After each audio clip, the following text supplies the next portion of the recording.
everyone, it's Taylor here today. I love this time of year because I get to start creating Christmas cards that really depict the gift of Christ at Christmas. I just love the nativity scene, and each year we try to come up with new products featuring the beauty of the nativity. This year we have 3 different products that you can combine together or use individually to create beautiful scenes on your cards. I'm starting here with the A Savior is Born set that features Mary and Joseph and the stable animals. There is no die cut line on the bottom of these 2 borders, so you can make them as tall or as short as you want. We also have the Follow the Star set that also includes 2 borders. It has the Wise Men and the City of Bethlehem. We also have a set called Label Stacklets 12 that features the shape of the creche, so you can build the nativity inside that shape. You can also use the different sizes nested 2 together to create frames for your project like I did on this card. I'll also be using the Shiplap background and a sentiment from the Simple Strips Christmas set that says, "O come, let us adore him."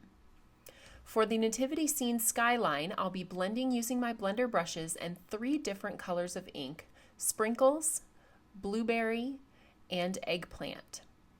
I've chosen a neutral color palette for the card, starting with Toffee for the card base and the creche.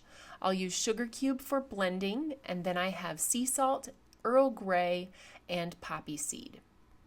So I'll start by setting those dies up on pre-cut pieces of cardstock. I've cut those to 4 by 5 1/4 so that I don't have a lot of trimming to do when it comes to setting this nativity scene up inside my creche shape.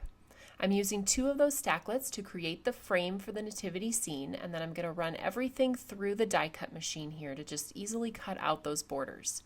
Now the next step is nobody's favorite, but it's really not too bad to get all of those little pieces poked out of the die cuts before we can start assembling. So I'll just take my little pokey tool, that's the technical term for it, I've named it pokey tool, and just poke all of those little pieces out. Now I'm going to take that City of Bethlehem and I'm marking with a pencil on my background where that's going to hit approximately. That's just so that I don't have to waste a bunch of my ink blending all the way down onto the bottom of the cardstock. I really only need to blend the top half. So I started with Sprinkles, I'm continuing with Blueberry, and here at the end I'm adding a little bit of that Eggplant to give it that nice night sky look. Next I have my Sugar Cube ink. I'm going to pick that up with a water brush and use that to splatter onto my blended background to create a starry night sky look there. It's really a simple technique. It's not something I do very often, so I wasn't sure how well I would do, but I was pretty happy with how that turned out. So now I have cut that blended piece down to fit behind my creche, and I am just going to blend on top of there to give it a little bit of dimension using the Toffee ink. So the next step for assembling the scene is going to be to place those borders where I want them. I'm using a pencil to mark the bottom of the die cut where I need to trim off the excess so that it matches up exactly with my blended background.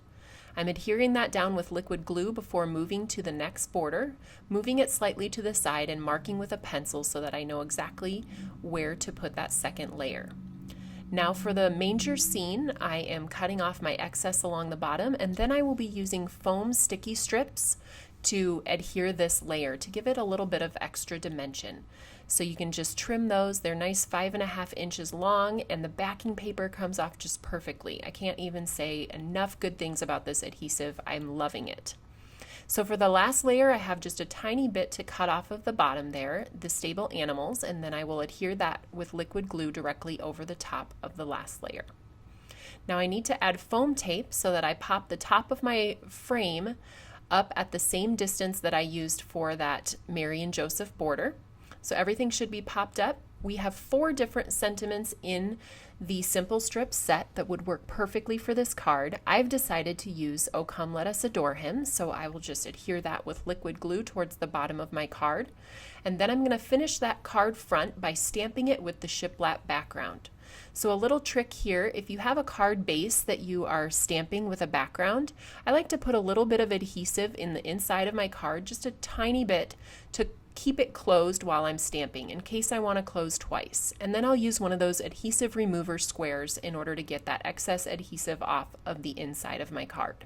I've adhered the nativity scene to the card base, and now I'm going to add one more little detail. I have a star cut from gold foil cardstock that I'm going to put up into the center of that night sky. And now the card is all finished. I hope you're feeling inspired to do some Christmas crafting in your stamp room soon. You can find all of these products at the Tailored Expressions web store at tailoredexpressions.com.